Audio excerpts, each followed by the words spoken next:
Understanding, center the protein in cooking and language.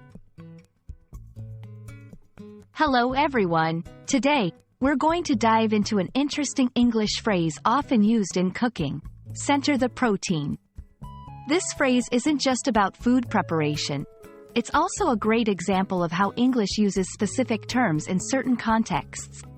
Whether you're a cooking enthusiast or just keen on expanding your English vocabulary, this video is for you.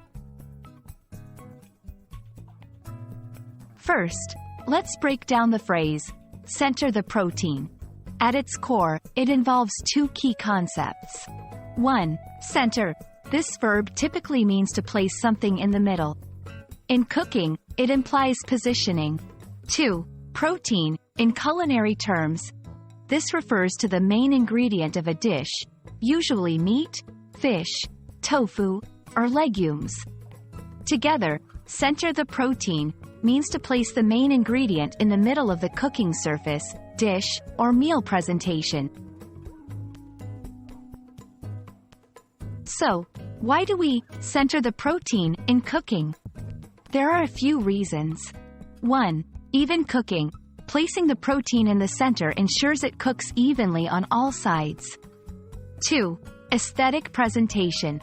In food plating, the protein often takes center stage for visual appeal. 3. Balanced meal composition.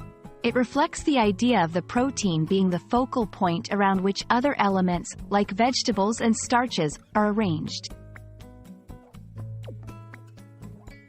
Interestingly, center the protein can be metaphorical too.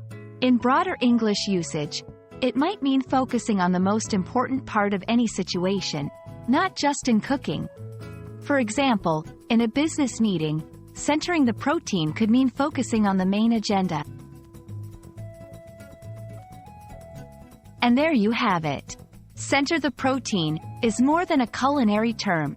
It's a phrase that encapsulates focus, balance, and importance, whether in the kitchen or in everyday life. I hope this video has been insightful and adds flavor to your English language journey. Happy cooking and learning!